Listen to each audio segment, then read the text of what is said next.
Kenalin, aku Yanti. Aku Cantika. Pada video daring kali ini kita bakal bawain dua materi. Yang pertama ada cedera jaringan lunak dan yang kedua ada lebih tahu tentang luka. Nah, supaya nggak kelamaan, kita langsung aja ya ke materinya. Check it out! Cedera jaringan lunak. Apa sih itu cedera, teman-teman?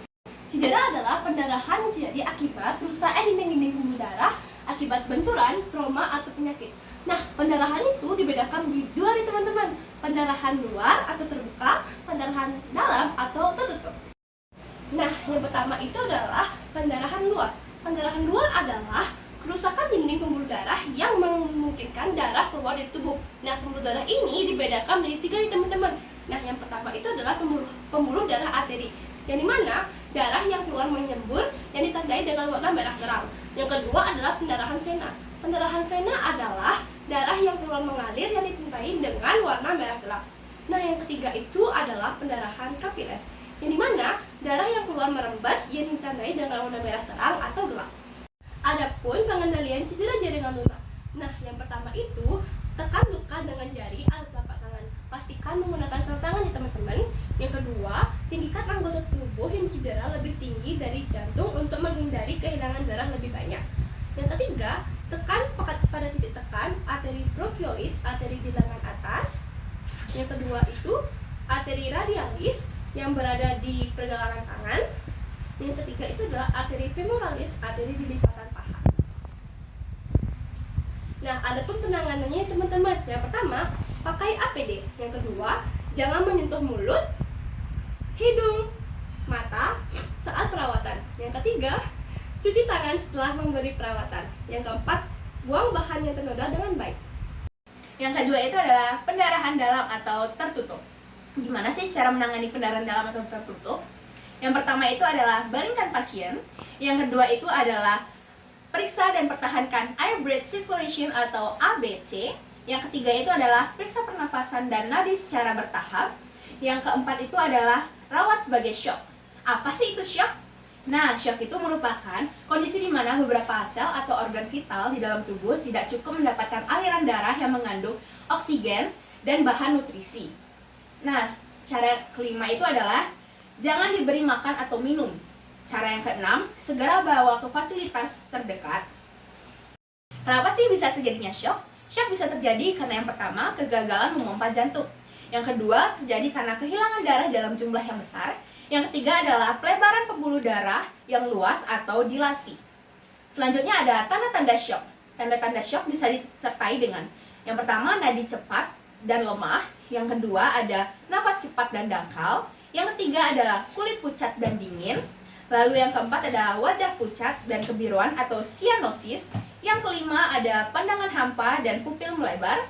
Dan yang keenam adalah gelisah dan cemas. Selanjutnya ada gejala shock. Gimana sih gejala-gejala pada shock itu? Yang pertama itu adalah mual dan mungkin saja bisa terjadi muntah. Yang kedua itu adalah haus. Yang ketiga itu adalah lemah.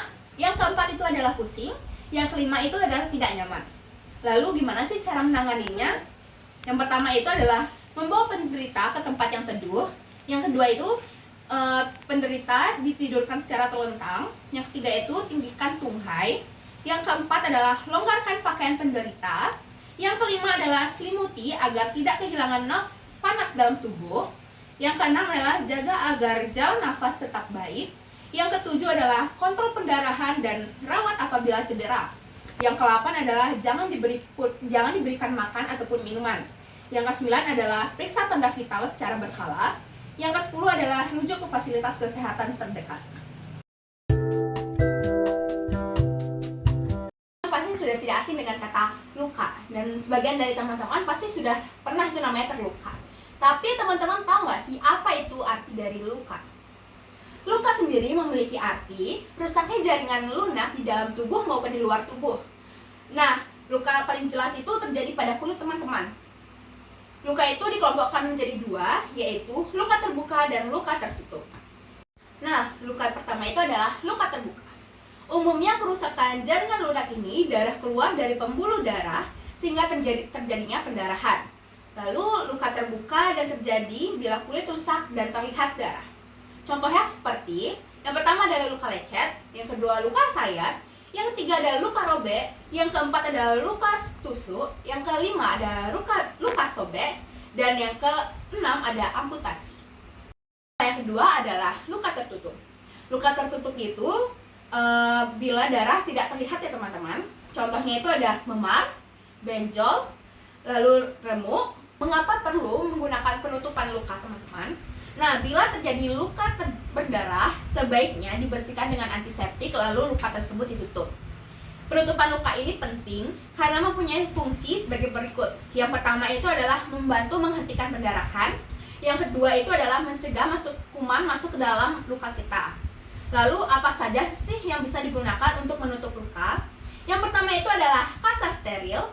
Yang kedua itu adalah penutup kain kasar. Yang ketiga itu adalah penutup perekat. Yang itu adalah penutup buatan sendiri.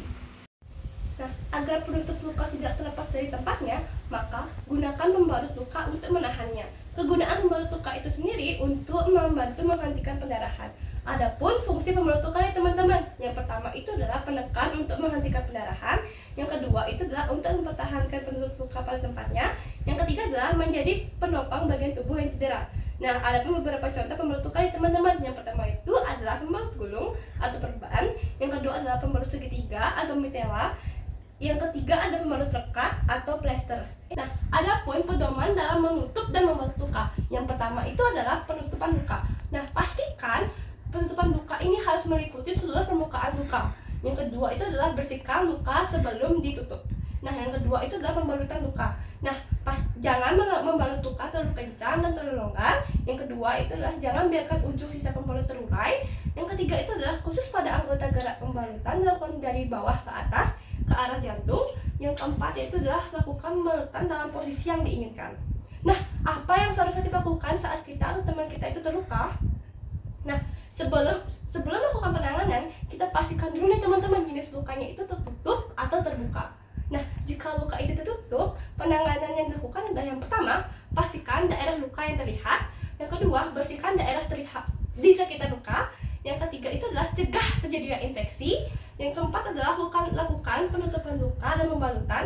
Yang kelima, baringkan korban. Yang keenam, tenangkan korban. Yang ketujuh adalah rujuk ke fasilitas kesehatan. Nah, sedangkan untuk luka tertutup, khususnya memar, penanganannya yaitu yang pertama, beri kompres dingin pada memar. Yang kedua, tekan memar dengan menggunakan kompres dingin. Yang ketiga, bila terjadi pada alat gerak, maka tinggikan lebih dari jantung. Nah, itu dia 2 materi yang sudah kita sampaikan